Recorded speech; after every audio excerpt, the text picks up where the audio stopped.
العراقي. بعد الحكم على طارق الهاشمي، العراق إلى أين؟ خوف في الشارع العراقي من انفلات أمني، وخوف أيضا على الساحة السياسية من انهيار الائتلاف واستمرار المالكي في تركيز السلطات بيده. فكيف تنظرون خاصة أنتم العراقيين إلى أوضاع العراق من الآن فصاعدا؟ هل يعود العراق إلى أوضاع 2006-2007؟ الحوار انطلق أونلاين، وزميل أحمد عبد الرازق من فريق البرنامج لديه المزيد. أحمد.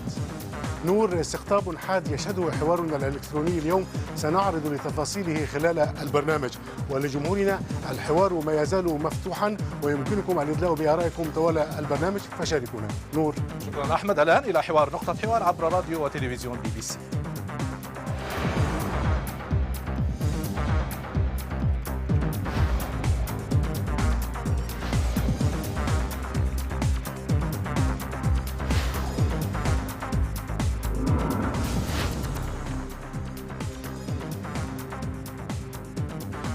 الحكم بإعدام دوافعه خصومات سياسية مع حكومة نور المالكي، وأدعو الشعب العراقي للوقوف في وجه من يريدونها فتنة طائفية.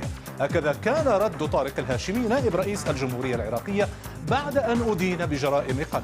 ميدانيا، شهدت عدة مدن عراقية نهار 9 سبتمبر أيلول سلسلة تفجيرات أدت إلى مصرع 100 شخص على الأقل وإصابة العشرات، بينما يتسع نطاق المخاوف من انزلاق العراق مجددا إلى دوامة عنف طائفي. هناك أيضا مخاوف من أن تؤدي هذه التطورات إلى انهيار الائتلاف السياسي الهش الذي يحكم العراق بقيادة رئيس الوزراء نور المالكي.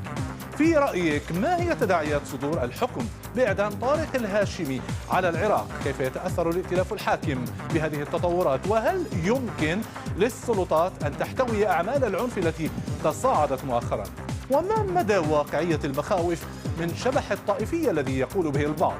أهلا بكم جميعا. أنا نور الدين زرقي وفريق نقطة حوار بانتظار مشاركاتكم وسائط الحوار المختلفة. SMS، استخدموا الهواتف الموبايل وكاميرات الإنترنت للمشاركة بالصوت والصورة، ولا تنسوا تابعونا في كل حوار على تويتر وعلى فيسبوك.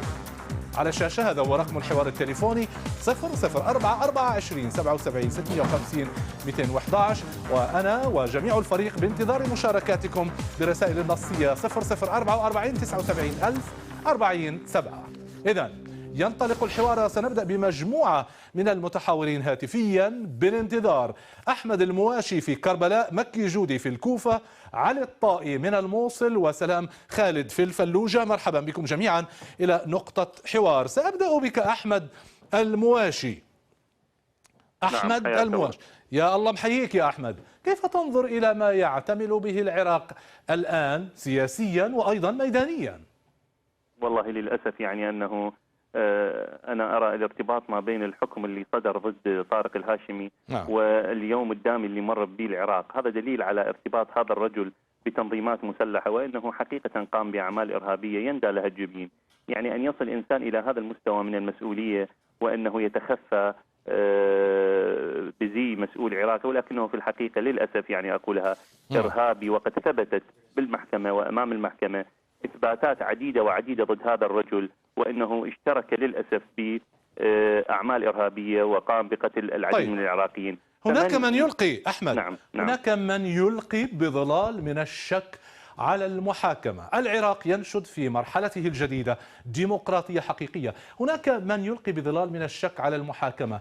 ربما ليس هناك الكثيرون ممن يشككون في نزاهة مؤسسة القضاء العراقي، لكنهم يقولون القضاء العراقي مع ذلك يقع تحت ضغوط معينة، أو ربما الوقائع والمعطيات والحيثيات التي يستند إليها في إصدار أحكامه ليست قائمة على أسس سليمة. وهناك من يقول من أجرى التحقيقات في الاتهامات التي أدين على أساسها الهاشمي؟ الشرطة العراقية، والشرطة العراقية مخترقة يقول هؤلاء. بماذا ترد؟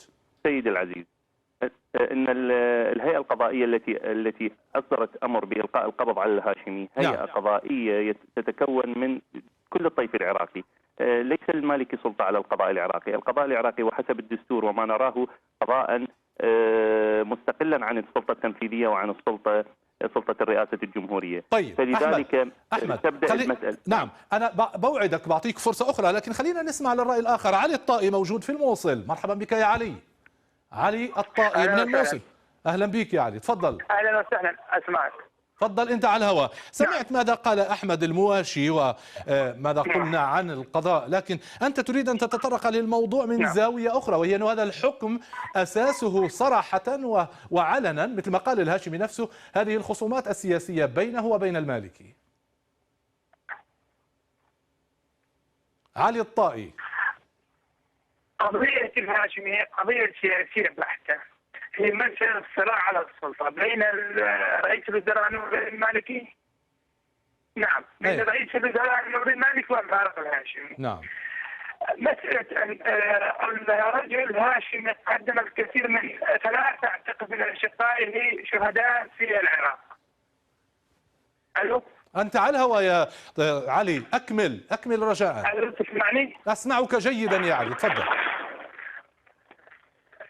ألو؟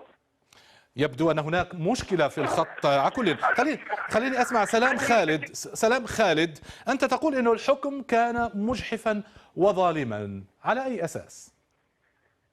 نعم، شكرا جزيلا.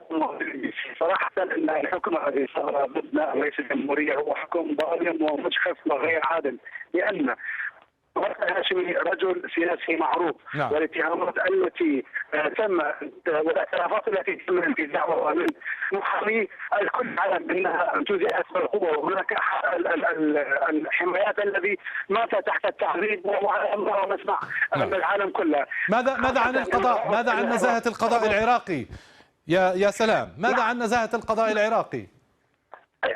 عن اي قضاء تتكلم؟ القضاء العراقي حكم على الصالح المطلق بالاجتثاث بموضوع البعث قبل 2 والان هو نائب رئيس الوزراء. نعم. حكم على الظافر العام باجتثاث البعث، الان هو قيادي في القائمه العراقي وعضو في البرلمان. نعم. القضاء العراقي يفعل ما يريده نور المالكي منه. نحن نعلم ان هناك ملفات فساد، ملفات ارهاب موجوده يهدد بها رئيس الوزراء نور المالكي اغلب السياسيين العراقيين. نعم. من الكرد والسنه. ونلاحظ نحن عندما تحصل عند اي مشكله الهاشمي او اي قيادي اخر نلاحظ ان ملفات الارهاب تظهر علنا.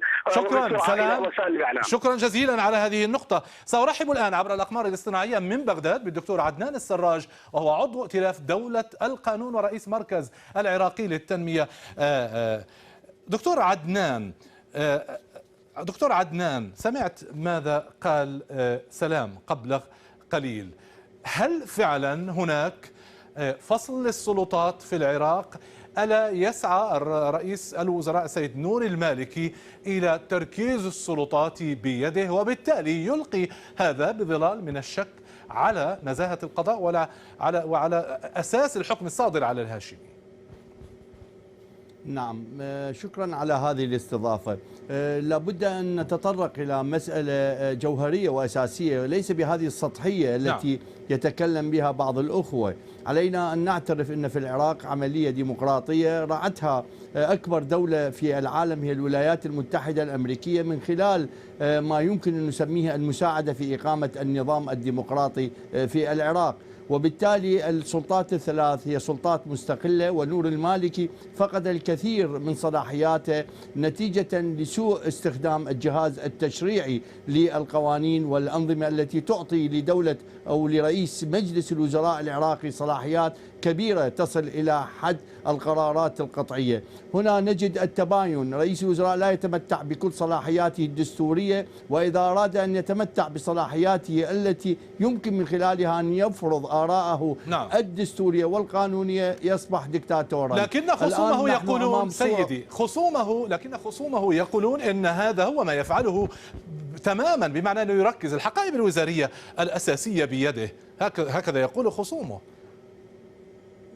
ليس في السياسة خصوم، في السياسة أما هو مشارك في الحكومة أو معارض.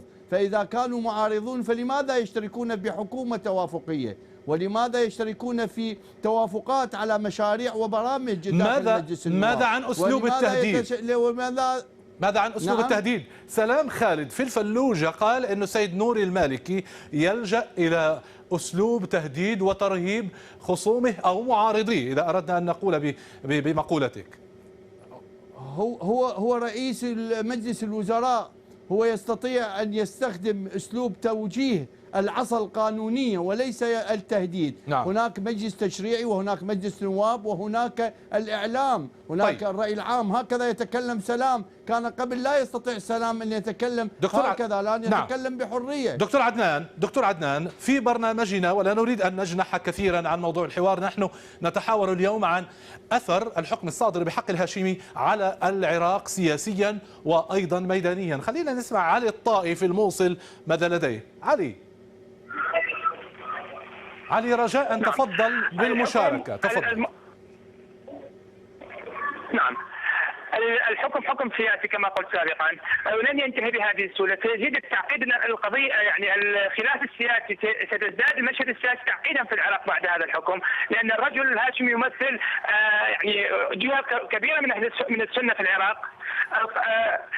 البعض قبل قليل احد الاخوه اتهمه بانه وراء تفجيرات الاحد الدامي. هذه العمليات لا تتم بهذه الطريقه، انه تحتاج الى وقت، الى تخطيط، ومن كانت تعلم ما هو نتيجه الحكم في قضيه السيد الهاشمي. خروج الاعترافات على التلفزيون هذه فبركه اعلاميه الغايه منها التشهير بالهاشمي وبكل القائمه العراقيه. خليك معي دكتور عدنان. دكتور عدنان، الهاشمي نفسه قال انه اعوانه وحرسه عذبوا لانتزاع هذه الاعترافات، وسمعت ماذا قال علي. أنا أقول بالشكل التالي: هل هؤلاء الشهود 87 شاهدا لأكثر من 125 قضية هؤلاء أشباح؟ أنا شخصيا، وأنا لا أخفيك سرا، أنا شخصيا ذهبت مع أعضاء مجلس النواب في مقابلة لهؤلاء الشهود، قابلنا 25 شاهدا بضمنهم المتهمة رشا. نعم. والتي كانت شاهدة، هي قالت لي بالنص أنها لن تتعرض إلى أي معارضة، لم تتعرض إلى أي نوع من التعذيب أو الضغوطات، إنها تكلمت بملء إرادتها، وإنها قد تعرضت إلى ضغوطات من قبل طارق الهاشمي ورئيس ومدير مكتبه بالاعتداء الجنسي عليها. وبالتالي سمعنا أكثر من 25 واحدا. بالمناسبة هناك 3 من الخصوم الذين كانوا معنا أثناء زيارة الشهود، هؤلاء قالوا بملء لسانهم وبملء طاقتهم وامكانياتهم انهم لم يتعرضوا، وانهم قد تورطوا، وان طارق الهاشمي قد ورطهم بهذه العمليه. لنفترض جدلا هم اشباح الذين قتلوا، الذين قتلوا من المحامية والقاضية والضباط، هؤلاء أسماء موجودون. هؤلاء هل هم أشباح؟ من الذين قتلهم؟ المجرم الذي قتلهم موجود، والضحية موجود. فلماذا نحن ننكر على القضاء أن يتخذ قرارا؟ لا أحد طلب من العراق أو العراقيين أن يضحوا بديمقراطيتهم التي أنجزوها، لكن على سيد نوري المالكي أن يكون مدركا لحساسية المشهد، الخريطة السياسية التي هي مرتبطة ارتباط وثيق بنسيج المجتمع العراقي، وبالتالي أن يظهر بهذه الوضعية وهذا الموقف الذي يبدو صارما متشددا لا يخدم الهدف المنشود، وهو إقامة استقرار في العراق. أبدا، هذا منجز للقانون، منجز لتطبيق القانون. الديمقراطية بلا قانون لا قيمة لها. هذا يعتبر أكبر إنجاز للعراقيون بأنهم قبلوا القانون أن يطبق على نائب رئيس الجمهورية. وأنا أعتقد أن نوري المالكي لو كان يستهدف طارق الهاشمي لكان استهدف اياد علاوي الخصم اللدود، ولا يمكن أن يستهدف طارق الهاشمي بالمعنى السياسي، ولا يمكن أن يكون طارق الهاشمي ممثلا للسنة كما يصورها البعض. السنة يمثلها من هم أهل السنة الحقيقيون العراقيون. نوري المالكي حارب الشيعة في البصرة والناصرية وكربلاء، حارب الخارجون على القانون مثل ما حارب القاعدة. نحن لا نتكلم بلغة الرمز السني والرمز الشيعي. طيب ماذا تقول؟ الجمهورية عراقي وليس نائب جمهورية سني. ماذا تقول لمن يقولون أن سيد نوري المالكي يستخدم هذه التكتيكات السياسية للإجهاز على خصومه؟ يعني عندك مثال عصائب الحق مع الصدريين مثلا. هو لا يحتاج إلى ذلك. هو حصل على 625 ألف صوت. هو يملك أكبر كتلة موجودة داخل مجلس النواب. هو لا يستطيع أن يكون أكثر من هذه الشعبية التي تزداد يوما بعد يوم.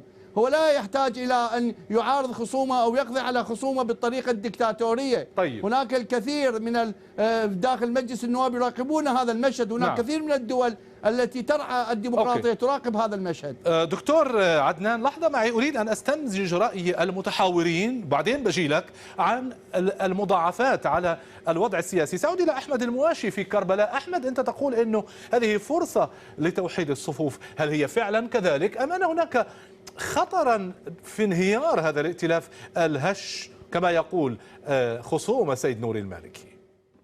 أنا أعتقد أنها فرصة للجميع لتقبل هذا الحكم القضائي، لأنه هذا الحكم القضائي صادر من جهة قضائية تم تكوينها وتأسيسها بمشاركة السيد الهاشمي اللي هو جزء من الحكومة العراقية، وهو ساهم في إنشاء الدستور.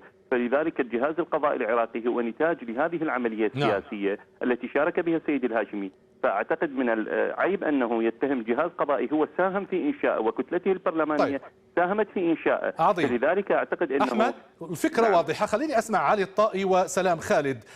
علي الطائي وسلام خالد، هل لديكما مخاوف على استقرار العراق سياسيا بسبب الحكم الصادر عن هيئة قضائية عراقية يؤمن بها عدد لا يستهان به من العراقيين، يؤمنون بنزاهتها؟ تفضل علي الطائي أولا.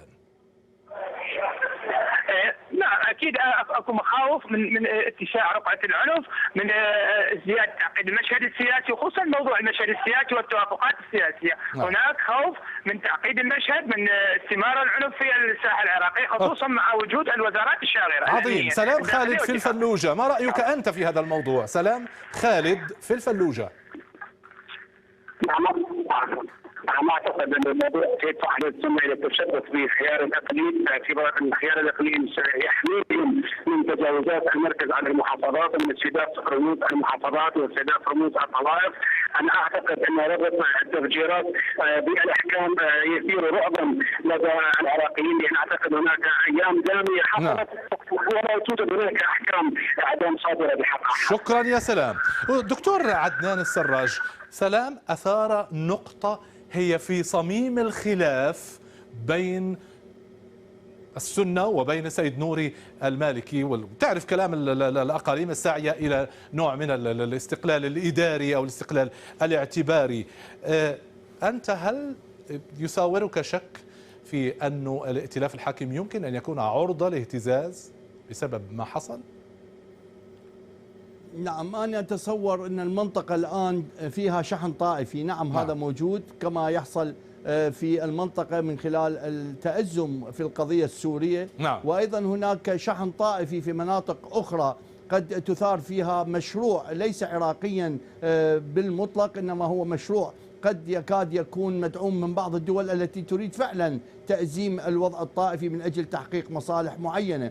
في العراق أجد أن الوضع لا يميل بهذا الشكل، لأن من أراد تطبيق هذا المبدأ الطائفي في 2006 و2007 نعم. فشل فشلا ذريعا وكاملا، وبالتالي تجد أن مسألة التأزيم الطائفي وخصوصا ما يطرح على أن النور المالكي خصما للسنة هو أمر خارج عن إرادة كل من يريد أن يفتعل هذه الأزمة. نور المالكي لديه من المؤيدون السنة ما يمكن أن نحسبه رقما كبيرا في كركوك وفي نينوى وفي مناطق أخرى. هو كسب مجموعة من العراقيين لصالح المشروع العراقي، خصوصا في تثبيت أركان السيادة العراقية وتثبيت قوة الجيش العراقي. هذه أمور لا يمكن أن ينكرها أحد. الآن العراق يتجه نحو البناء الذي يمكن أن نسميه رص الصفوف، ولكن يحتاج إلى إبعاد المشاريع الطائفية. ألا يتجه، معلش دكتور عدنان في اختصار، ألا يتجه مجددا نحو الدكتاتورية التي دفع ثمنا غاليا للتخلص منها؟ أبدا أبدا، هذا لا يمكن أن يكون في العراق. العراق الآن متجه نحو الديمقراطية، الكل سعيدين بتطبيق الديمقراطية، يتكلمون يتحدثون مع وجود نعم ثغرات أمنية هنا وهناك، ولكن العراق فعلا متجه نحو الديمقراطية وسيكون مثالا في المنطقة. خليك معي دكتور عدنان. مكي جودي في الكوفة، سأعود إليك.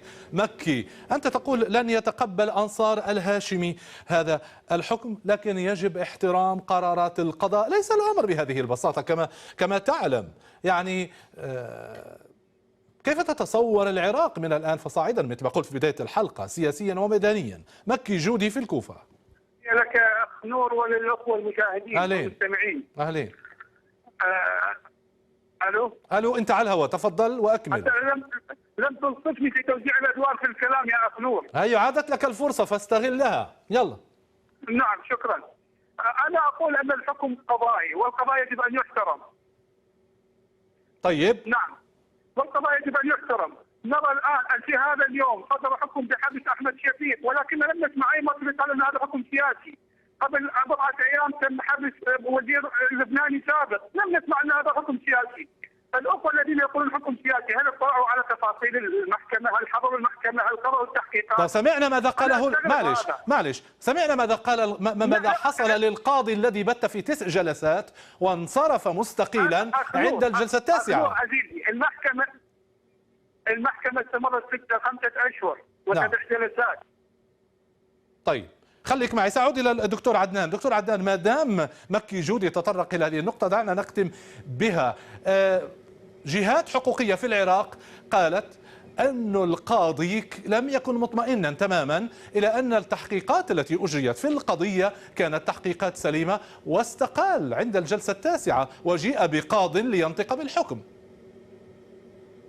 هذا كلام غير دقيق. المحكمة باسم ناطقها الرسمي البيقدار صرح بأن القاضي قد وجهت له ضغوطات وتهديدات من قبل القوى الإرهابية، وأنه آثر أن ينسحب من المحكمة إلى مكان أمين، وبالتالي هو قد وقع على الإعدام، وأيضا حضر أكثر من 25 جلسة، 8 منها علنية وأغلبها 17 تمت في المحكمة، أجواء المحكمة. هذا القاضي قاضي مشهود له بالنزاهة والقوة والشجاعة، ولا يمكن أن يصدر منه مثل هذا القرار. الخصوم هكذا يصورون الأمور، يريدون إضعاف المؤسسة القضائية. دكتور عدنان، التي هي نصيبك اليوم ترد على كثير من دعاوى الخصوم. ماذا عن الشرطة وتحقيقاتها؟ الشرطة العراقية متهمة بأنها مخترقة.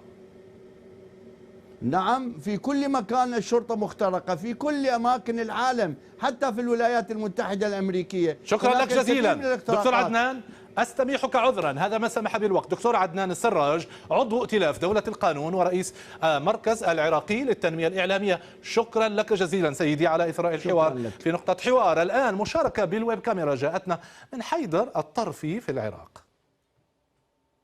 صدور حكم الإعدام لا علاقة له بموضوع تأثر الائتلاف الوطني إلا إذا تعلق ببعض الكتل السياسية، وهذا ما لاحظناه من تدخل القائمة العراقية تدخلا واضحا والتشكيك بمشروعية وشرعية المحكمة.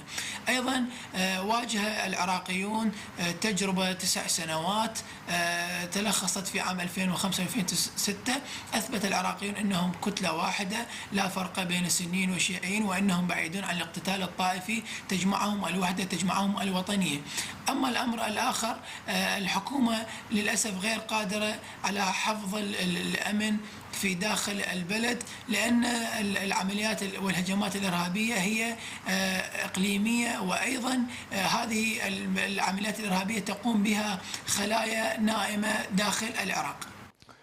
حيدر الطرفي يقول العراقيون محصنون من الخطر الطائفي ويستشهد بتجارب سابقة. في رأيه لا يخلو الأمر من عوامل خارجية هي من يؤجج هذه الاعتبارات الطائفية، وهي نقطة أشار إليها دكتور عدنان السراج. مشاركة أخرى الآن من العراق أيضا بالويب كاميرا، صاحبها هو حسين غازي. تستطيع الحكومة احتواء أعمال الأنف لأنها لا تملك أن تكون لها يد الفصل في حوض الأمن رغم العدة والعدد في الأجهزة الأمنية، ولأن الإرهابيون أيا كانت دوافعهم وصفتهم يسبقونها بخطوات كثيرة، فهم أسرع وأكثر قدرة في التحرك على أرض الواقع. الأنف الطائفي لن يكون كالسابق، لكن الطائفية تبقى العصا التي لن يستطيع الكثيرون التحرك دون التوكل عليها، فهي مصدر رئيسي لكسب الأصوات الانتخابية. حسين غازي. ومعسكر آخر من الرأي. سأعود الآن إلى زميل أحمد عبد الرازق الذي يتابع حوارنا أونلاين من غرفة الأخبار. أحمد، كيف يبدو الحوار المتفاعل إلكترونيا لديك؟ نور، من الواضح أن الموضوع ورغم أنه يتعلق بحكم قضائي إلا أنه يفجر استقطابا حادا بين المشاركين في حوارنا الإلكتروني اليوم، ويصل أحيانا إلى حد التشكيك في الحكم ووصفه بالمسيس. وبالطبع نور، فإن سخونة اللحظة والموضوع ربما أدت إلى هذه الحالة من الاستقطاب الحاد. أما الاستقطاب نفسه فهو بين فريق كبير يرى أن الحكم مسيس وأن المالكي يسعى إلى ترسيخ ديكتاتورية جديدة في العراق أشبه ما تكون بديكتاتورية سلفه صدام حسين، وفريق آخر يرى أن الهاشمي يستحق الحكم الصادر بحقه وأنه كان راعيا للعديد من العمليات الإرهابية في العراق. لكن الحوار أيضا لا يخلو في نفس الوقت من آراء تعرج على حالة الاستقطاب الإقليمي التي تركت بصماته على الحكم وفقا للمشاركين، بينما يوجه البعض اللوم للساسة العراقيين جميعا دون استثناء. طيب، سمعنا قبل قليل دكتور عدنان السراج أحمد كيف تحدث بتكييف معسكر المالكي لما يحصل. ماذا عن رأي من يوجهون اللوم صراحة لرئيس الحكومة العراقية؟ نعم نور، من النماذج التي ترى أن الحكم مسيس وأن المالكي يسعى لترسيخ نمط حكم ديكتاتوري أيمن الدلاتي، وهو مشارك دائم لنا وقد كتب على صفحة شارك برأيك يقول: من يعود لوطنه على دبابة المحتل يكون همه الأول هو الإقصاء وصولا للتخلص من الإخوة الشركاء الأعداء. هذا ديدن كل ديكتاتور حتى لو مارس شكلا من قشور الديمقراطية، يقول أيمن، إذ لا أسلوب له إلا قوة الذراع التي تلوي عنق القانون والقضاء معا. من الواضح نور أن أيمن يقصد بهذا الحديث نوري المالكي. خيرت حماد يمضي في نفس الاتجاه ويقول: المالكي يريد الانفراد بالسلطة العراقية مدى الحياة، وهذا الحكم رسالة إلى كل من يريد أو يفكر في أن يعترض سبيله في سعيه للاحتفاظ بكرسي الرئاسة مدى الحياة. لؤي يلمح على صفحتنا على الفيسبوك إلى الدور الإقليمي، وهو يتساءل: أين القضاء العراقي من الوثائق التي نشرها موقع ويكيليكس عن تورط المالكي في إدارة فرق للقتل والتعذيب على حد قوله، ودور إيران في تسليح وتمويل الميليشيات الشيعية؟ لكن بين المتحاورين اليوم من يقول بوجوب احترام مؤسسة القضاء العراقي لأنها هي مؤسسة متمخضة وتمخضت عنها المرحلة الديمقراطية. ماذا عن الفريق المناوئ للمالكي؟ ماذا عن الذين يواجهون اللوم للهاشمي بالأحرى؟ نعم، ربما نظر هؤلاء الذين يتحدثون عن استقلال القضاء، لكن فيما يتعلق بهؤلاء الذين يرون أن الهاشمي يستحق ذلك، أورد هنا ما قاله محمد سلمان والذي كتب على صفحة شارك برأيك يقول: كل عراقي سواء كان سنيا أم شيعيا يعرف وبدون أدنى شك أن طارق الهاشمي هو من يدعم الإرهابيين ويحرض على إشعال نار الفتنة الطائفية، هكذا يقول. عادل البعيني يمضي أيضا في نفس الاتجاه ويقول: أنا لا أستبعد أن يكون طارق الهاشمي يلعب بالنار، وما يقوم به أزلامه من استهداف للنظام وحكومة المالكي ليس سوى حلقة من حلقات العمل الطائفي الممنهج. طيب، هناك كما أشرت أحمد إلى ربما إلى طائفة من الرأي يعني نأت بنفسها عن الموقفين، يعني موقف وسط. ماذا عن هذه الفئة؟ نعم نور، من هؤلاء مثلا عمار العلي ويقول على صفحة شارك برأيك: اقتتل الإخوة ضمن جبهتين طائفيتين، قتل من هذا وقتل من ذاك، والآن يحاكم هذا ويترك ذاك، وإذا كنا نسعى بالبلاد إلى بر الأمان يقول فليحاكم الجميع، كل من قتل وكل من سرق وكل من حرض على القتل ومن كلا الجبهتين يقول. أكرم المصري يقول على صفحتنا على الفيسبوك أيضا: لن تنتهي تفجيرته من العراق لأنه محتل من كل من أمريكا من ناحية وإيران من ناحية أخرى، أما الشعب فهو من يدفع الثمن. طيب، بعيدا عن صفحة شارك برأيك أو صفحة نقطة حوار سواء على تويتر أو على فيسبوك، ما هي أصداء هذا الحوار ربما في مواقع أخرى؟ نعم نور، من الواضح أن هناك سجالا يدور على موقع تويتر للتواصل الاجتماعي، ولأن المنطقة بالطبع كما تعرف تشهد تجاذبا طائفيا إقليميا، فقد جاءت التغريدات من بلدان مختلفة. وليد الطبطبائي النائب بمجلس الأمة الكويتي يقول في تغريدة له على تويتر: الحكم على نائب الرئيس العراقي طارق الهاشمي بالإعدام دليل على أن العراق صار ولاية إيرانية بمباركة أمريكية، هكذا يقول. نادر عبد الإمام المدون والناشط البحريني يقول: في اليوم الذي حكم فيه على طارق الهاشمي بالإعدام بسبب الإرهاب قتل أكثر من 80 عراقيا بالسيارات المفخخة. الإعلام العربي انشغل بطارق فقط هكذا يقول نادر عادل إمام. أحمد عبد الرازق من فريق نقطة حوار، شكرا لك جزيلا على تغطية هذا الحوار المتفاعل أونلاين. سأعود الآن إلى مزيد من الحوار الهاتفي. مجموعة أخرى من المتحاورين بالهاتف بالانتظار. عباس وحيد من السويد، أبو عبد الله من هنا من بريطانيا، مرحبا بكم. وأرحب أيضا من بغداد بكل من إياد وبعلي النجار. سأبدأ بعباس وحيد في السويد أولا. مرحبا بك يا عباس. اهلا وسهلا. اهلا بك سيدي. انت تقول انه قرار ادانه الهاشمي قرار صائب، هل توقفت قليلا عند من يقولون انه تحقيقات الشرطه لم تكن سليمه؟ هل توقفت قليلا مثلا عند استقاله القاضي الذي نظر في كل القضيه خلال 9 جلسات واستقال قبل النطق بالحكم مباشره؟ هل توقفت عند اعتبارات اخرى، ربما مثلا الانتربول او الشرطه الدوليه لا تعترف بالقضاء العراقي ولا تتعامل معه؟ يعني كثير من الاعتبارات. نعم. بس بالنسبه اول شيء الحكم الهاشمي انه هو شارك بالانتخابيه من 2003 وانا اعرفه يعني شخصيا من 2003 الى ان ذهب الى كردستان. هاي وحده. اثنين شاركوا بالارهاب. عباس بالنسبه عباس عفوا. نعم. عباس نعم. هل لي أن أطلب منك أن لا تتحرك، لأنك عندما تتحرك بيحصل تداخل في تلقي المكالمة. أرجو أن تستقر في مكان، برجع لك بعد شوي. أبو عبد الله هنا في بريطانيا. أبو عبد الله. نعم أخي نور، السلام عليكم ورحمة الله. وعليك ألف سلام يا أبو عبد الله، تفضل. يا أخي نور، نحن نرى الأحداث صوت وصورة على أرض العراق. طيب. مثلا هو يتحدث طارق الهاشمي قتل من أهله، ثم وزير الداخلية السابق بيان جبر صولاف اعترف على وسائل الإعلام شخصيا انه كان يعذب العراقيين في سجون الجادريه والعامريه. لماذا لم يصدر القضاء العراقي حكما باعدامه؟ نور المالكي شخصيا كان يشرف، الامريكان كشفوه على تعذيب مطار المثنى. لماذا لم يصدر القضاء العراقي على اعدامه؟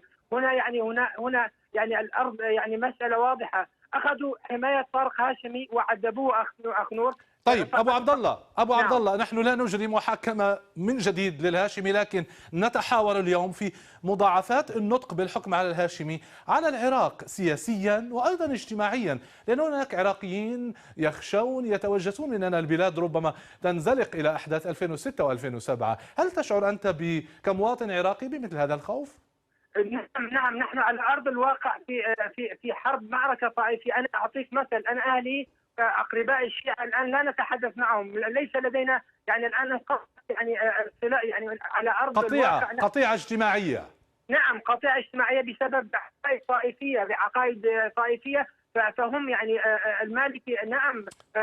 طيب ابو عبد الله، كيف تشعر؟ لانه كان معنا دكتور عدنان السراج من ائتلاف دوله القانون وقال والله سيد نور المالكي رئيس وزراء، هو رئيس الحكومة ويتعامل مع العراقيين قاطبة دون تمييز سنة وشيعة. هل تشعر أنت أنه اللي حصل أنه الحكم على الهاشمي فيه مساس بالسنة مثلا، يشعرون أنهم مهددون أو يتم إقصاؤهم أم ماذا؟ لماذا تقول أنه في قطيعة حتى بين أقاربكم الشيعة، بينكم أنتم إذا كنتم سنة وبين أقاربكم الشيعة؟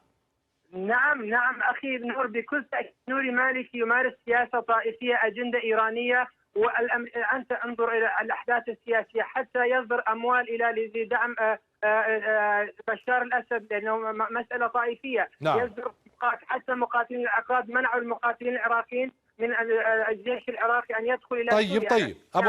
أبو عبد الله لحظة معي، لست أدري هل بإمكان أن أسمع عباس وحيد؟ هل انصلح الخط معه عباس وحيد؟ سمعك. ماذا تقول لي ابو عبد الله في اختصار، لانه الحوار بيتواصل؟ والله ابو عبد الله كلامه كله غير منطقي. اول شيء كيف؟ يعني كل يعرف. هسه انا عايش بالسويد. نعم. والله العظيم اصدقائي سنه وصابئه ومسيح كلنا عايشين بسلام، وكذلك بالعراق الكل عايش بسلام، كل محافظه العراق. لكن المشكله اكو قله قليله من الطرفين هم دائما يحاولون يلعبون على الوتر الطائفي، هذا يتبع ايران وهذا يتبع السعوديه وهذا يتبع كذا وكذا. طيب عباس ابقى معي، أرجوك أن تبقى معي وأن تستمع معي إلى ضيفي من بغداد عبر الأقمار الصناعية دكتور ظافر العاني، وهو القيادي في القائمة العراقية، لأنه له وجهة نظر أرجو أن تتأملها جيدا عباس وأسمع رأيك. دكتور ظافر، مرحبا بك في نقطة حوار. ماذا تقول لمن يقولون مرحبا أخي نور.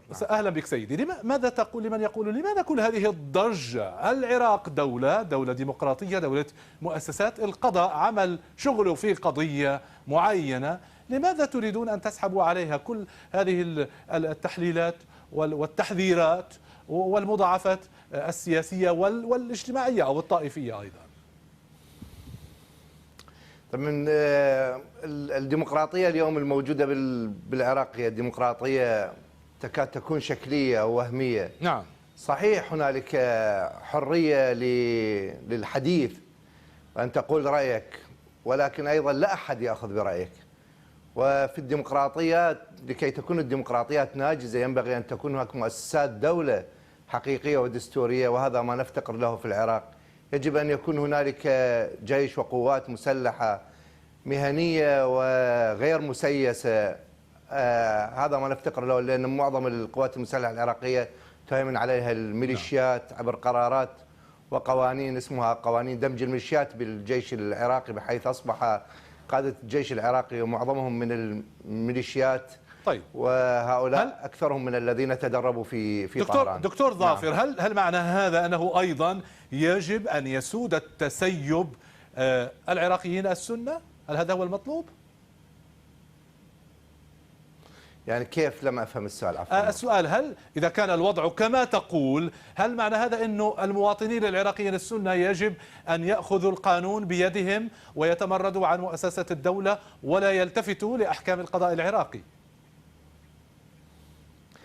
يعني عندما يشعر السنة بأنهم مستهدفون طائفيا وبأن السجون تمتلئ بهم وبأنهم يتعرضون إلى التعذيب ويجري نهب أموالهم وممتلكاتهم تحت ضغط التعذيب، لا يطلق سراح إلا بعد أن يقدم مبالغ هائلة إلى الجلادين وإلى المحققين، بحيث أصبح التعذيب تجارة رائجة ورابحة في العراق لا تضاهيها أي تجارة أخرى. عندما يشعر السنة هكذا أنا أعتقد بأن من حقهم أن لا يحترموا أولئك الذين يستخدموا الدولة للتنكيل بهم. دكتور ظافر العاني، أدعوك أن تتابع معي هذه المشاركة اللي جتنا بالويب كاميرا من مواطن عراقي هو محمد فرقان. دعنا نستمع ونشاهد ما يقول ونواصل الحوار. لنتابع إذن مشاركة محمد فرقان.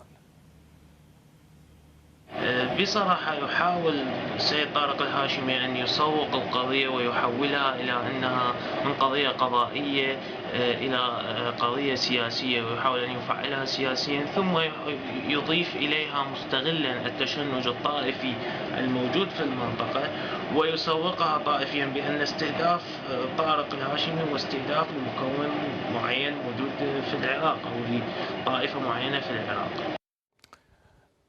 من يتفق مع محمد فرقان في تحليله باستغلال قضية هي في صلب سلطة القضاء لغرض سياسية؟ وما رأيكم في عنصر التأجيج الطائفي الإقليمي في مشاركة محمد؟ دكتور ظافر العاني، محمد فرقان مواطن عراقي، ماذا تقول له؟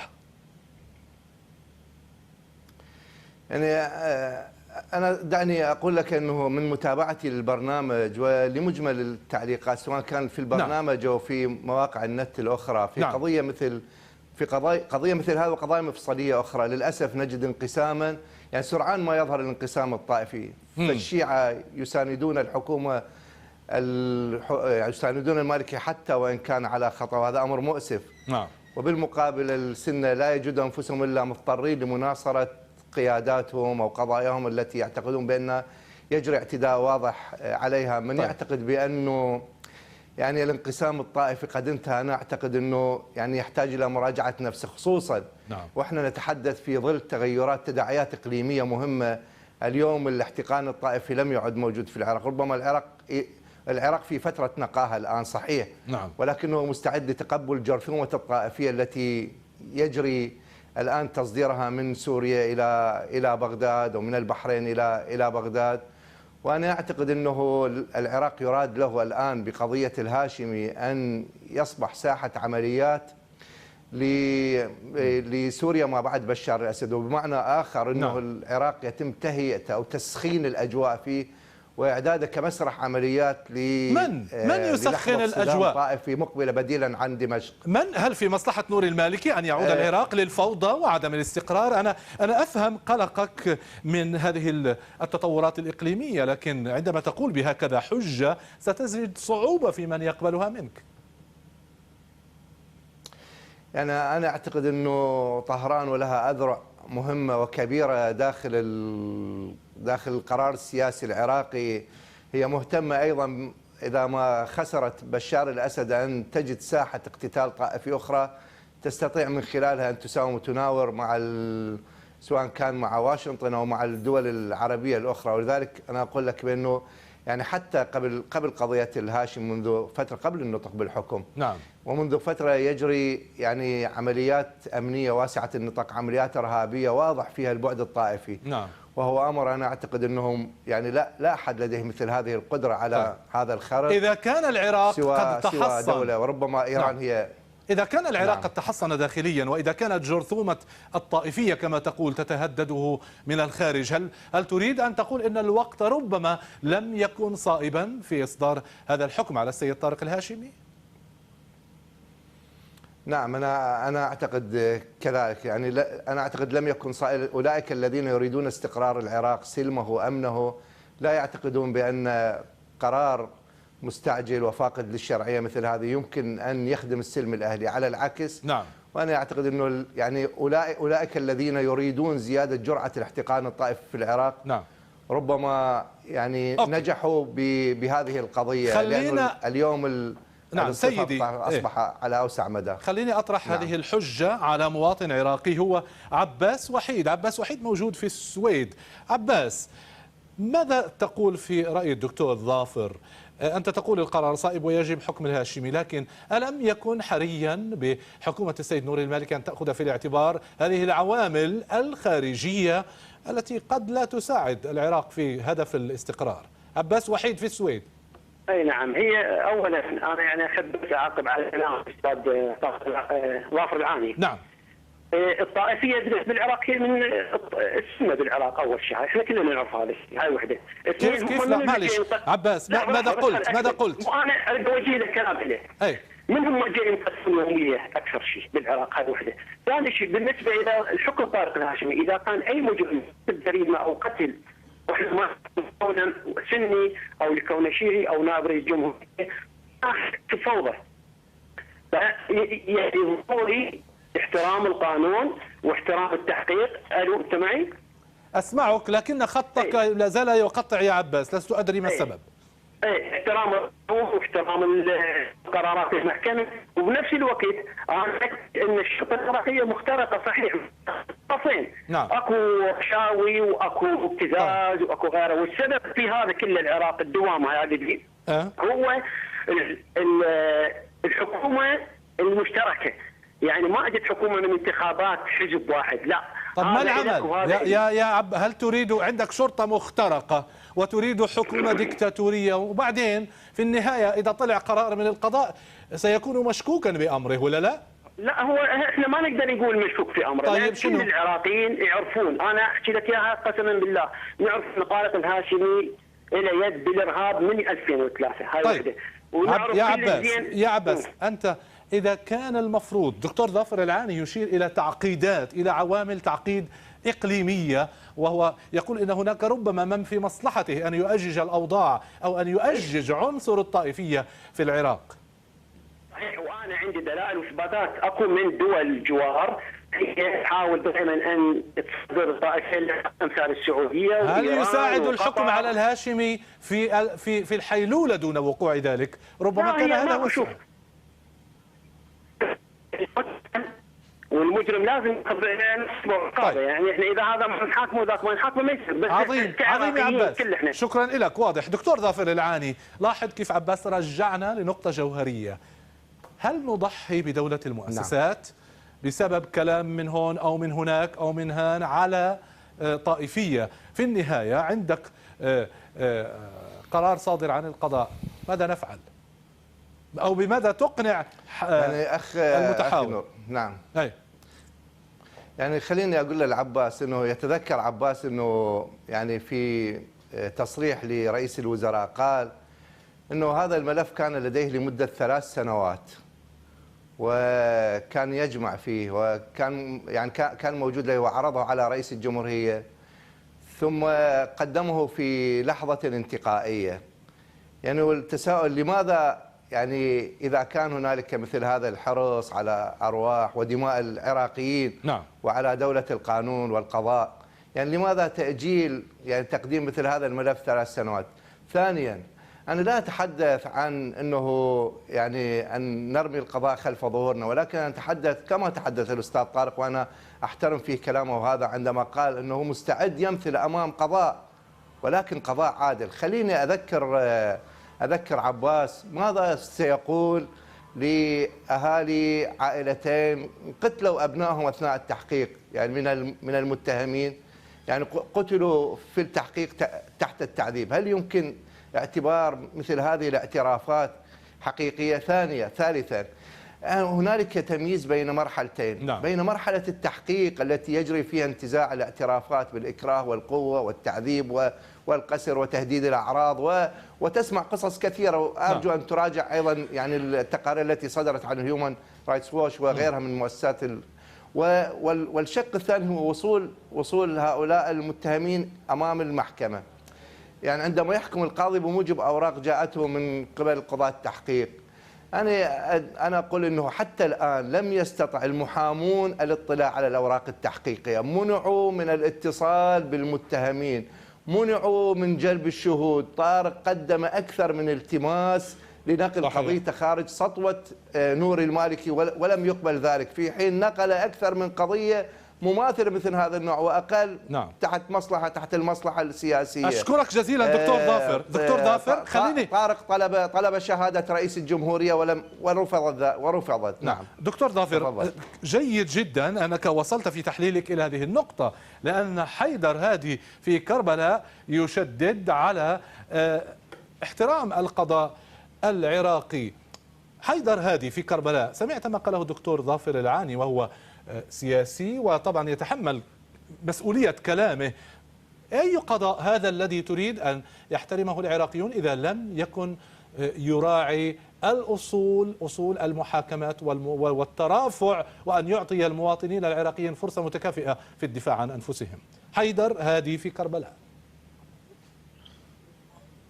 حيدر تفضل سيدي. نعم أسمعك جيدا. طبعا هناك سؤال أحب أن أوجهه للأخ العاني. أوكي. ألم تكونون أنتم شركاء في العملية السياسية؟ ألم تكونون أنتم قد شاركتم في هذه الحكومة وكنتم تمثلون الصف الكبير في العملية السياسية؟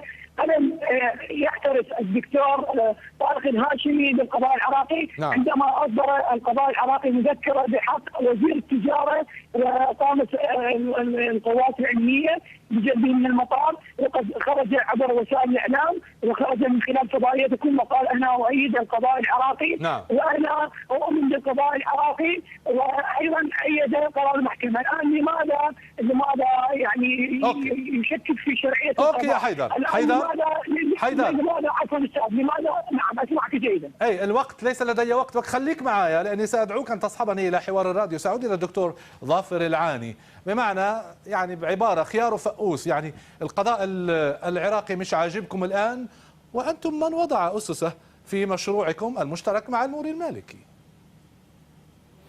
لا خليني أقول باختصار. الله يخليك دكتور ظافر، ليس لدينا وقت كثير.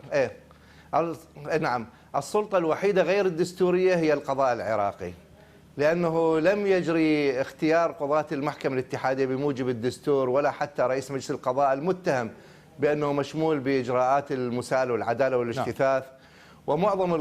ومعظم القضاة هؤلاء يعني يؤتى بهم من المشمولين بالاجتثاث لكي يكونوا تحت سيطرة الحكومة ولديهم هناك دكتور ظافر. دكتور أعتقد أنك أوضحت وأدركنا الوقت. شكرا جزيلا لك على إثراء حوارنا في نقطة حوار دكتور ظافر العاني القيادي في القائمة العراقية. شكرا لك سيدي.